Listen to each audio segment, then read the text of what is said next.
আজকে আমি আপনাদের করে দেখাচ্ছি বাঁধাকপি পকোড়া। তার জন্য এখানে বাঁধাকপিগুলো আমি সরু সরু করে কেটে নিয়েছি, সরু সরু করে আলু কেটে নিয়েছি, পেঁয়াজ কেটে নিয়েছি, ছোট ছোট করে ধনেপাতা কেটে নিয়েছি আর কাঁচা লঙ্কা নিয়ে নিয়েছি। এর মধ্যে দিয়ে দেবো জিরে গুঁড়ো, পরিমাণ মতন হলুদ গুঁড়ো, পরিমাণ মতন লঙ্কার গুঁড়ো, পরিমাণ মতন আদা বাটা ও পরিমাণ মতন নুন দিয়ে দেবো। আর দিয়ে দেবো 1.5 চামচ মতন বেসন, 1.5 চামচ মতন চালের গুঁড়ো। চালের গুঁড়োটা দিলে খুব মুচমুচে খেতে হবে। এটা খুব ভালো করে তৈরি করে নিয়ে এটা আমি টিক্কার আকারে এইভাবে পাতলা পাতলা করে নেব। এইভাবে সবটা রেডি করে নিয়ে আমি গরম তেলের মধ্যে দিয়ে দেবো।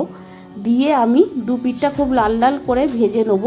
এটা আপনারা ডাল বা ভাতের সাথেও খেতে পারেন এবং সন্ধ্যেবেলা স্ন্যাক্স হিসাবেও আপনারা গরম গরম চা বা কফির সাথে খেতে পারেন।